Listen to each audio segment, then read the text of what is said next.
You are Locked On Dodgers Postcast, part of Locked On Sports Los Angeles on the Locked On Podcast Network. Your team every day.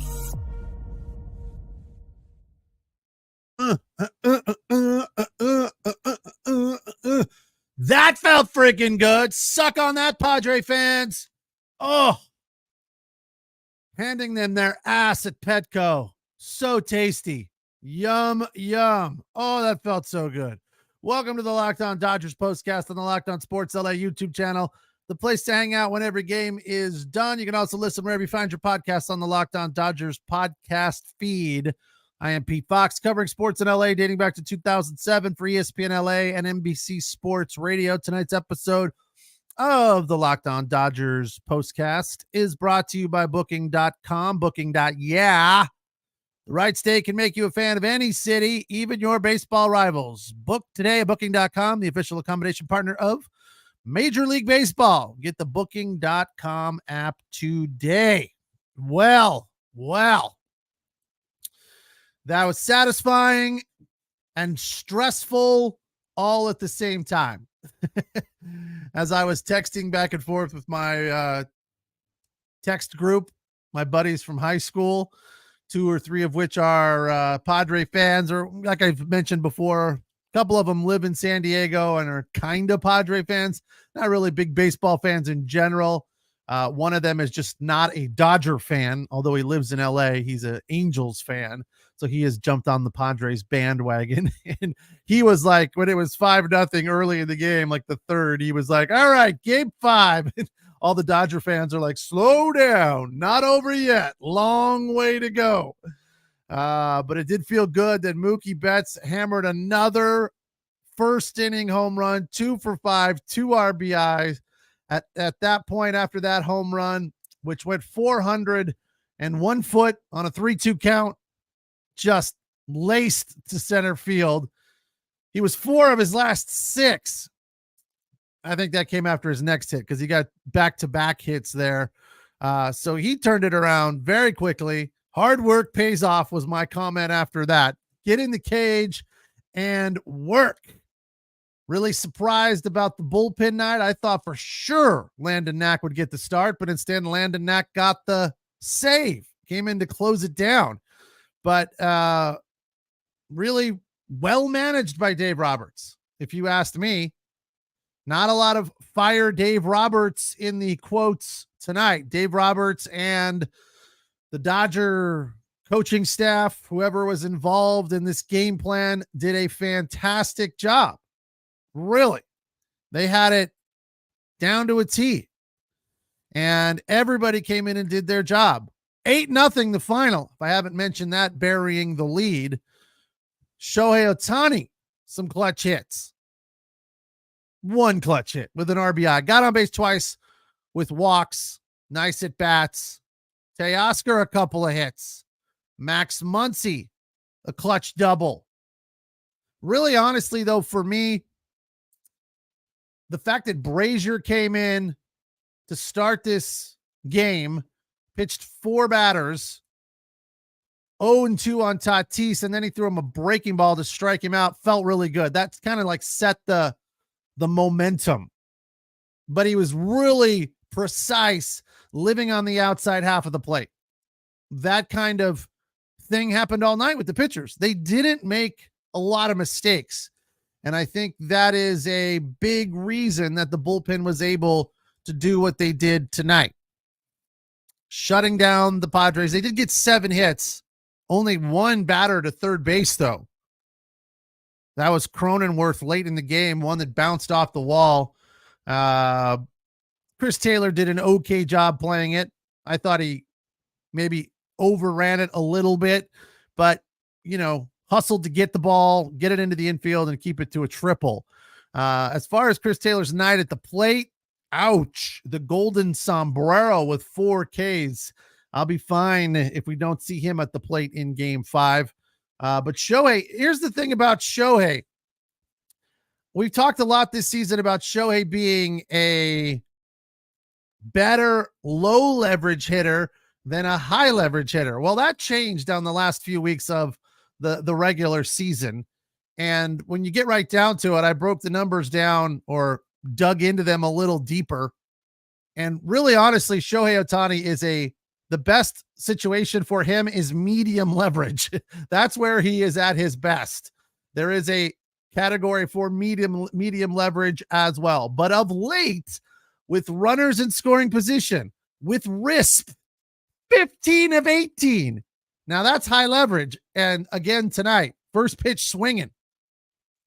Wow. That was another one that got me out of my seat. RBI single there. That added to the Dodgers lead. Made it 2-0. Then Betts singled to make it 3-0. Then Will Smith waking up finally.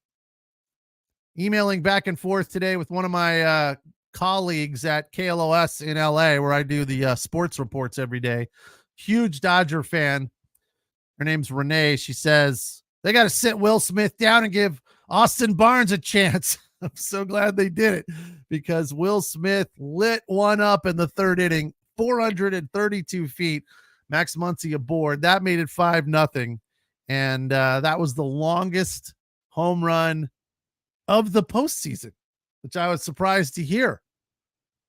Another thing that I was surprised about, as we talked last night, I know it's old news and all, but another friend that I used to work with at ESPN now works at the NFL Network.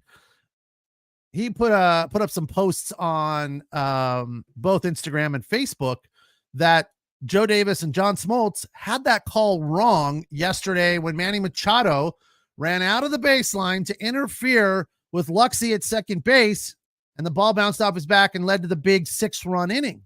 I mentioned yesterday because I just took Joe at his word. He generally is right. He's on. Joe doesn't make a lot of mistakes about those kinds of things. If Joe says something, you can pretty much take it to the bank that he's right, and he either knows or somebody who does know told him. But he commented that there is no base path for a runner who's not trying to avoid a tag. They have free reign of the base path. And he went back, doubled down on it tonight. They even showed a highlight of the play. And my friend, Dave Singer, former producer of Mason in Ireland, said that's not the rule. So I went, and I never go to the rules. I'm not a rule book looker-upper. I went to the rule book and I said, wow, let's look this up. So I went down the path of runner interference rule. Because when you watch it again in slow-mo, Tatis intentionally hangs a left to get in the direction and interfere with Lux at second base. Joe Davis commented tonight saying that Manny Machado made the comment that he's done this for years, learned it from Buck Showalter back in the day in Baltimore, etc. And he's done it all. He's done it a long time. So it's definitely legal. I don't know. I don't think so. I'm on the fence. Like, here's the interference rule for a base runner. Interference is defined as the act of an offensive player or team member which impedes, hinders, or confuses a defensive player attempting to execute a play. It may be in the form of physical contact, verbal distraction, visual distraction, or any type of distraction which would hinder the fielder in the execution of the play. Does that not describe that play to a T? Manny Machado. Now, the question as to whether or not he looked back to see where Freddie Freeman was, that's up in the air. My friend David's like, yeah, he saw him. I'm like, I didn't see that. But either way, he's clearly in the dirt of the base path and then hangs a left into the grass to get right in front of Lux and interfere with him. I can't believe that they didn't at least discuss it. You can't review it. There was comments that this should be a situation where Dave Roberts goes out and argues and maybe gets thrown out, gets his team fired up, etc. I agree with that. My friend Dave was like, Tommy Lasorda. It reminded all of us older guys of the late 70s Yankees Dodgers World Series when Reggie Jackson stuck his fat thigh/hip in front of Steve Garvey and deflected a ball off that everyone was going crazy, including Tommy Lasorda. running out there screaming at the umpire that that's interference. It seemed just like that. So I'd like to get a clearer definition of the rule. I am reading directly from the rule book here, though, so I don't know what could be more direct and definitive than that. But in the end, it all worked out, right? We're tied at 2, heading back to LA for a game 5. And I am going to take a huge credit for this game, for this win. And I'll tell you why after the break.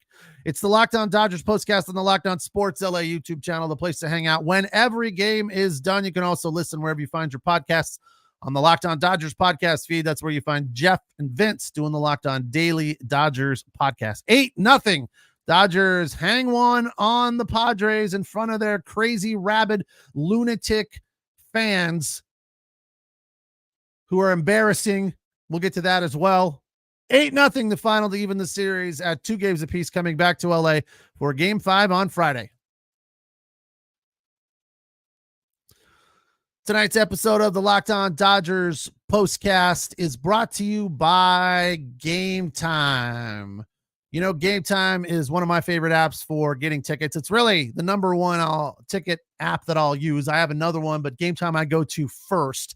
And there are a variety of reasons, especially this new feature called Game Time Picks that makes getting tickets for your favorite live events even easier. Game Time Picks filters out the fluff to show you only incredible deals on great seats, so you don't have to waste time searching through thousands of tickets. And I know that there's probably at least 1 or 2 of you that want to be at game 5. Well, I'll give you some advice.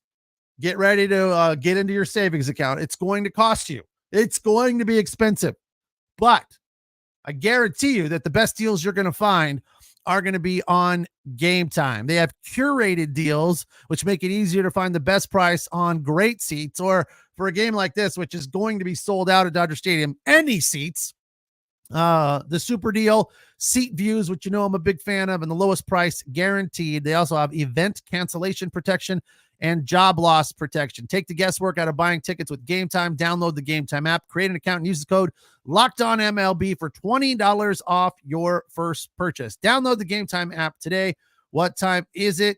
It is game time. Tonight's episode of the Locked On Dodgers postcast also brought to you by FanDuel. NFL fans, you can start the season with a big return on FanDuel, America's #1 sports book. So when you get a hunch in the middle of the game, you can check out the latest stats, view live play-by-play, and so much more on the same page where you place your bets.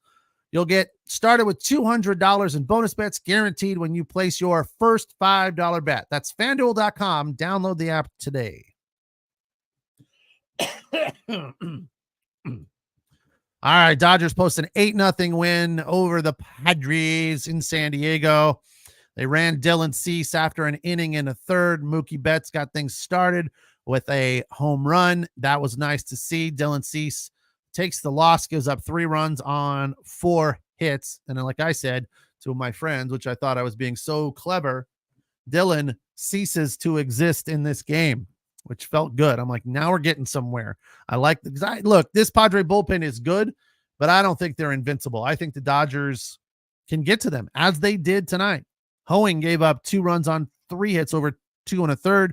Morhone was okay. 1 strikeout, 1 walk, 1 hit over 2 innings.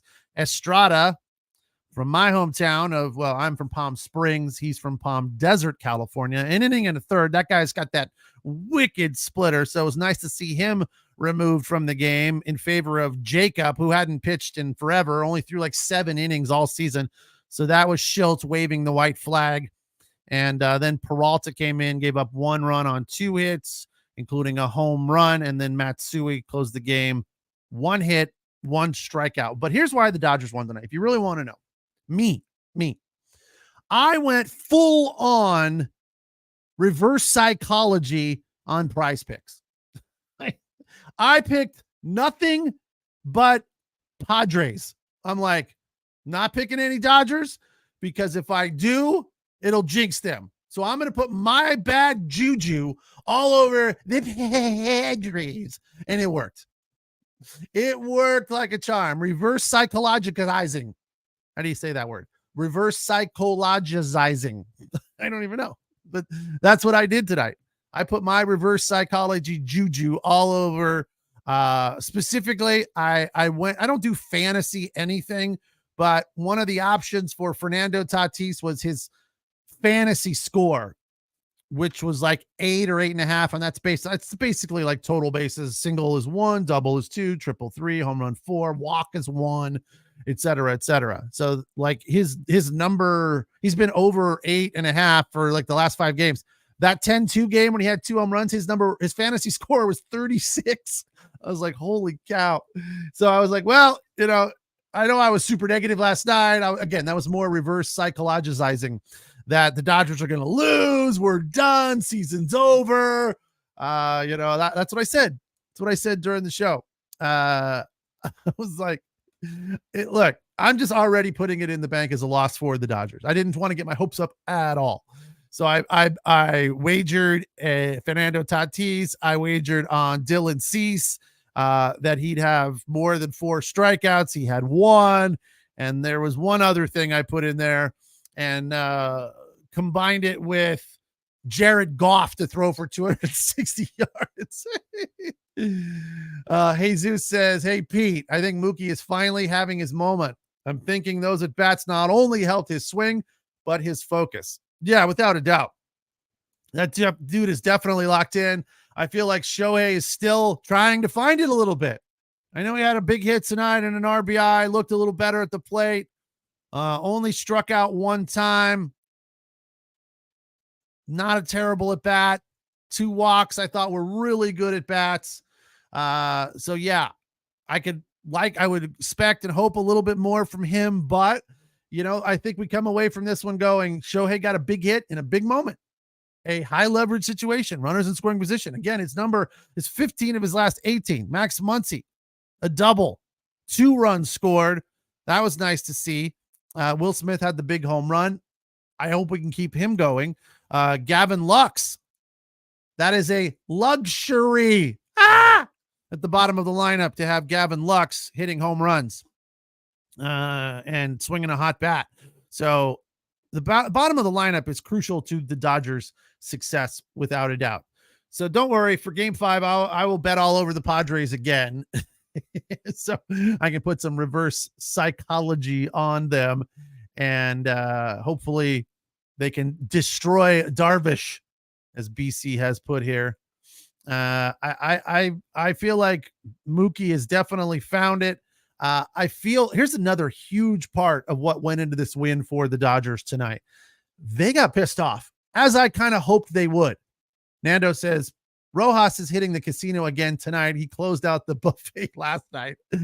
Rojas is a big part of this win, even though he didn't play. And here's why. I don't know if you guys saw this post on X, Insta, whatever. I don't know.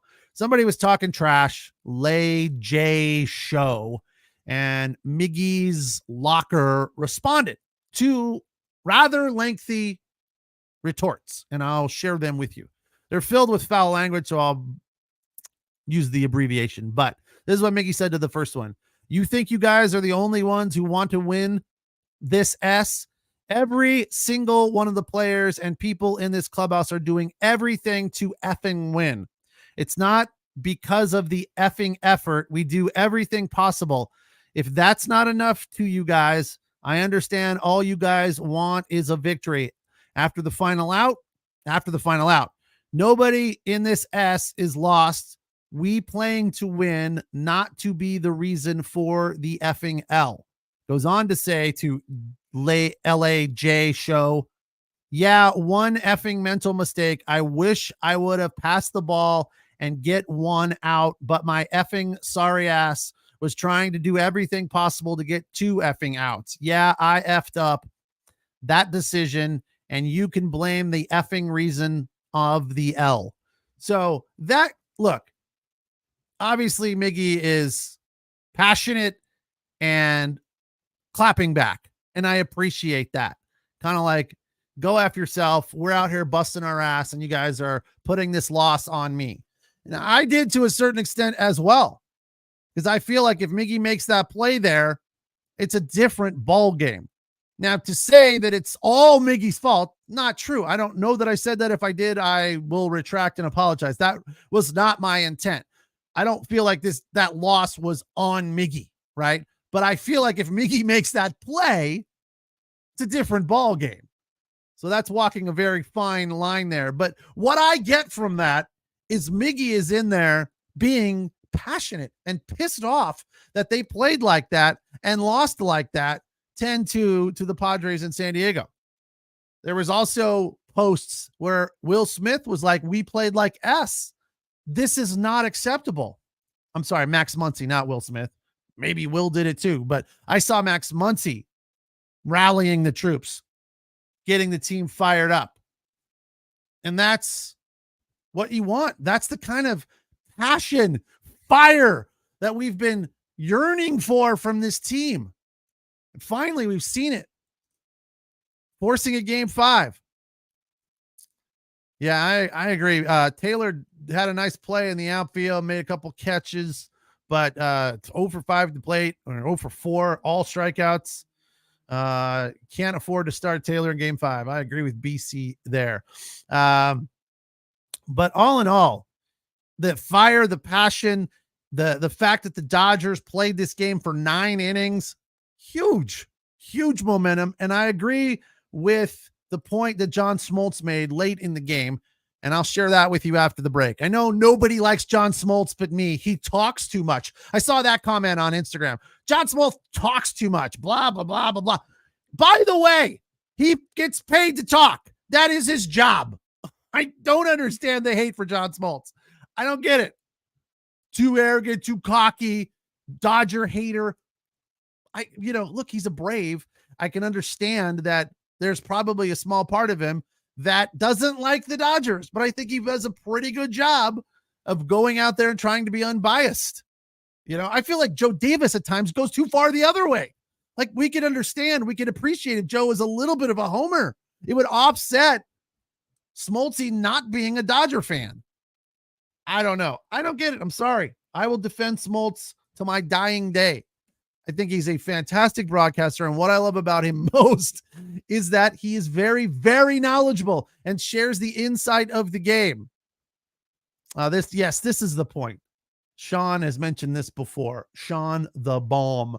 Smoltz sucks, super outdated, hates the modern analytics used in the game. Well, maybe that's why I like him, because so do I, Sean the Bomb. Hate all the analytics. I guess I'm old and outdated too. Watch the game.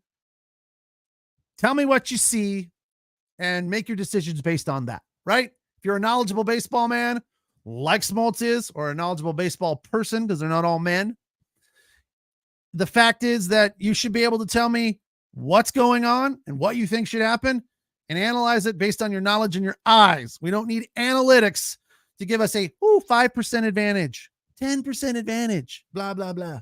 Not worth it. Not worth it. Where is the momentum? Who is playing well? That guy should stay in the game.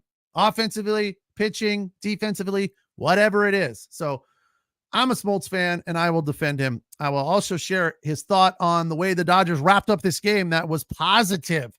Very, very nice sign to see from them. 8-0 the final. Series even at 2, heading back to the Ravine for game 5 on Friday. And Pete Fox, this is the Locked On Dodgers postcast on the Locked On Sports LA YouTube channel, the place to hang out when every game is done. Tonight's episode of the Locked On Dodgers postcast brought to you by Booking.com. Booking.yeah.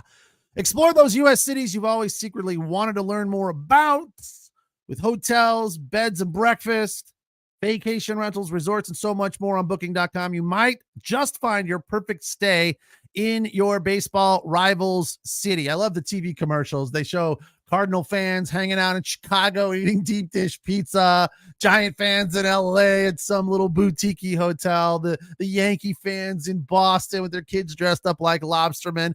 Look, that's the point. And it is cool to go watch your team play their rival in other cities. San Diego's a fantastic city. There's hotels overlooking Petco.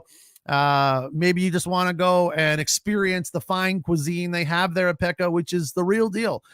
There's definitely lots to see and do in San Diego or in any big time city that your rival resides in. Booking.com delivers exactly the right stay for you in any U.S. city. Booking.com can help you book a stay that's close to your home team or your rival's stadium, from hotels that overlook the stadium and family-friendly resorts to cute beds and breakfast stays. Booking.com has so many choices across the U.S. So make sure you download the app today, because the right stay can make you a fan of any U.S. city, even your baseball rivals. Booking.com, booking.yeah.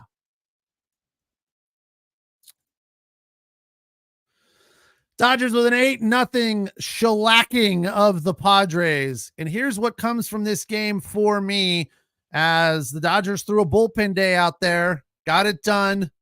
Nobody went more than an inning and 2/3, and that was Vesia. Got into a small jam, but got out of it.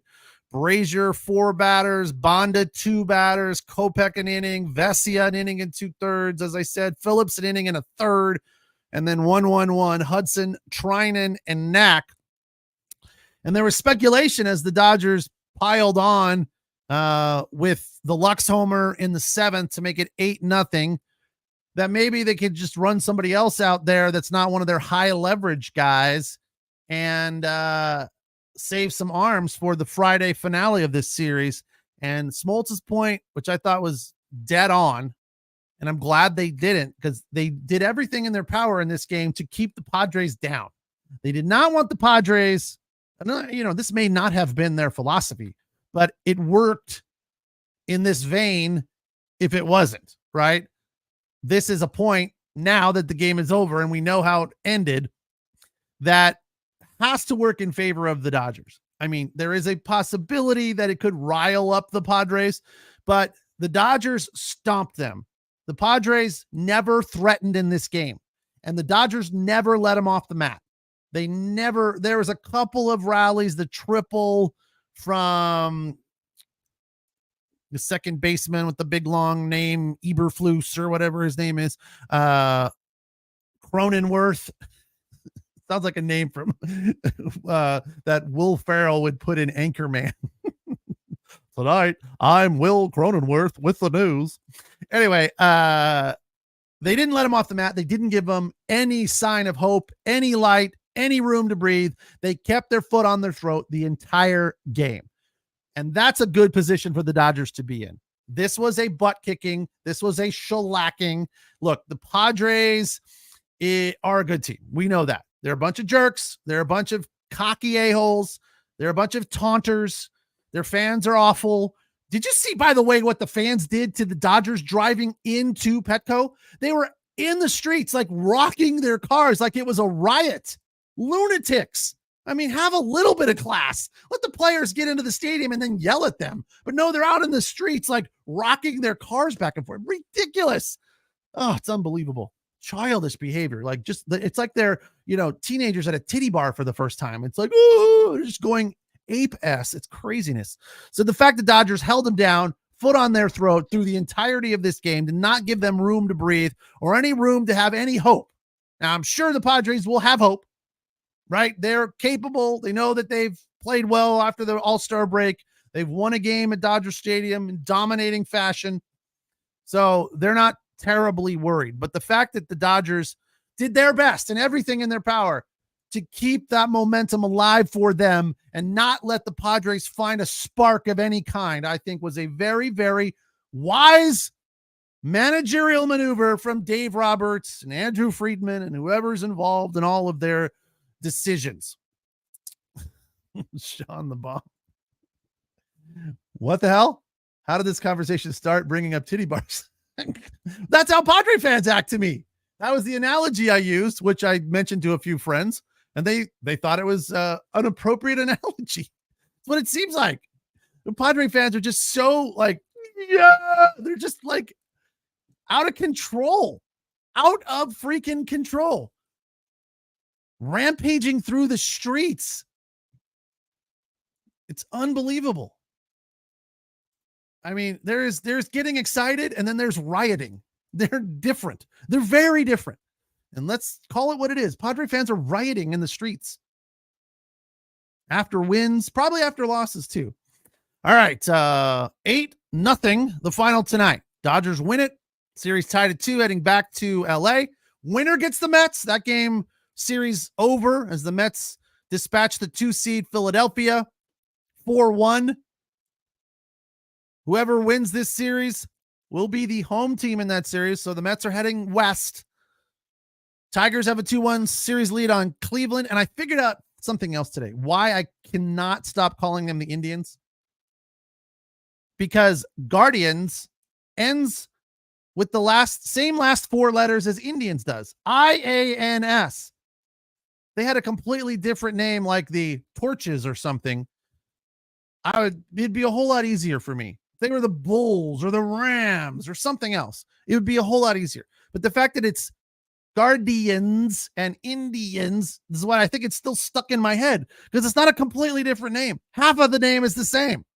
Anyway, Detroit leads that series 2-1, and the Yankees have a 2-1 series lead after a 9th inning home run from not Judge. It's that other guy, Giancarlo Stanton, with the game-winning home run for the Yankees there. So it's going to be fun, going to be interesting. Dodgers will send either Yamamoto or Jack Flaherty to the mound for game 5. That decision has yet to be made, so we'll have to wait and see. Any thoughts on who you would rather have real quick? Anybody? Rehire Dave Roberts, says Mr. Seabad.